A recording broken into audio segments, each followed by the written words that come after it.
ویسے تو pumpkin seeds کے کئی فائدے ہیں، لیکن یہاں میں اس کے 7 اہم فائدوں کے متعلق بات کروں گا۔ آئیے دیکھتے ہیں وہ کیا ہیں۔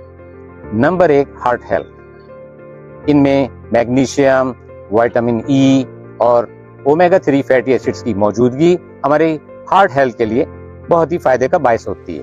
یہ ہمارے بلڈ پریشر کو کم کرتے ہیں، بیڈ کولیسٹرول یعنی LDL کو کم کر کے اچھے کولیسٹرول یعنی HDL کو بڑھاتے ہیں۔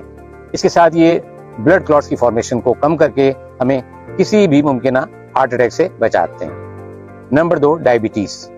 ڈائبٹیز کے مریضوں کو چاہیے کہ اس کو روزمرہ کی بنیاد پر استعمال کیا کریں، کیونکہ یہ انسولین کی ریزسٹنس کو کم کرتا ہے اور اس طرح آپ کے بلڈ شوگر کو کنٹرول کرنے میں بہت ہی اہم کردار ادا کرتا ہے۔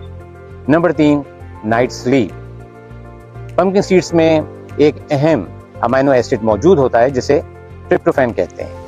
ہماری باڈی پہلے سے سیروٹونن میں کنورٹ کرتی ہے، جو کہ ہمارے موڈ کو اچھا کرتا ہے، اور اس کے بعد یہ میلاٹونن میں کنورٹ ہو جاتا ہے، جو کہ ایک سلیپ ہارمون ہے اور نیند لانے میں مدد کرتا ہے۔ اس میں شامل زنک اور میگنیشیم کی موجودگی بھی اچھی نیند لاتی ہے۔ اس طرح کدو کے بیج کے استعمال سے آپ رات کی اچھی اور گہری نیند کا لطف لے سکتے ہیں۔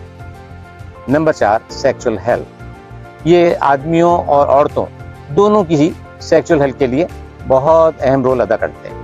اس میں شامل زنک آدمیوں میں ٹیسٹوسٹیرون ہارمون کے لیول میں اضافہ کرتے ہیں، اسپرم کاؤنٹ اور اس کی موٹیلٹی کو بہتر کرتے ہیں۔ عورتوں میں زنک اور ہیلدی فیٹس کی موجودگی ایسٹروجن اور پروجسٹرون جیسے اہم ہارمونز کو بیلنس کرتی ہے۔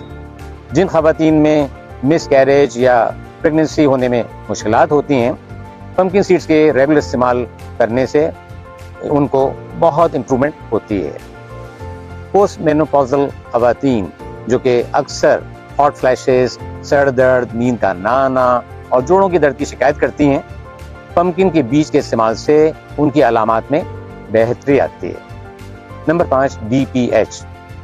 40 سال کے بعد آدمیوں میں ایک گلینڈ جسے پروسٹیٹ گلینڈ کہتے ہیں بڑھنا شروع ہوتا ہے، جسے BPH یا بینائن پروسٹیٹک ہائپرپلازیا کہتے ہیں۔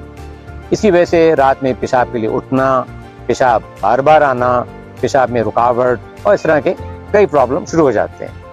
پمکن سیڈز میں موجود زنک پروسٹیٹ کی بڑھتی ہوئی گروتھ کو روکتا ہے اور اس طرح ان علامات میں کمی لاتا ہے۔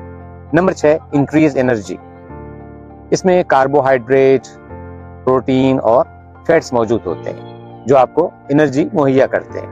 اس کے علاوہ اس میں منرلز بھی وافر مقدار میں شامل ہوتے ہیں، جن میں iron, calcium, zinc, copper, phosphorus, magnesium, vitamin E اور وائٹامن کے موجود ہوتے ہیں، جو ہماری باڈی کے لیے بہت ضروری ہوتے ہیں۔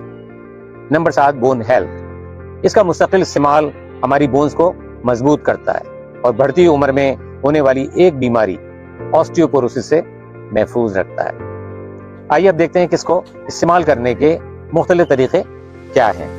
عام طور پر اس کی ریکمینڈڈ مقدار 1 اونس ہے، یعنی 28 گرام روزانہ، جو کہ 4 ٹیبل سپونز کے برابر ہے۔ میری سجیشن ہے کہ آپ سیفلی اس کے 2 ٹیبل سپون روزانہ کھا سکتے ہیں۔ آپ اس کو سلاد، دہی، اوٹ میل، سوپ اور اسموتھی میں شامل کر سکتے ہیں۔ اس کو را فارم میں بھی لے سکتے ہیں اور اگر چاہیں تو اس کو ہلکا سا روسٹ بھی کر سکتے ہیں۔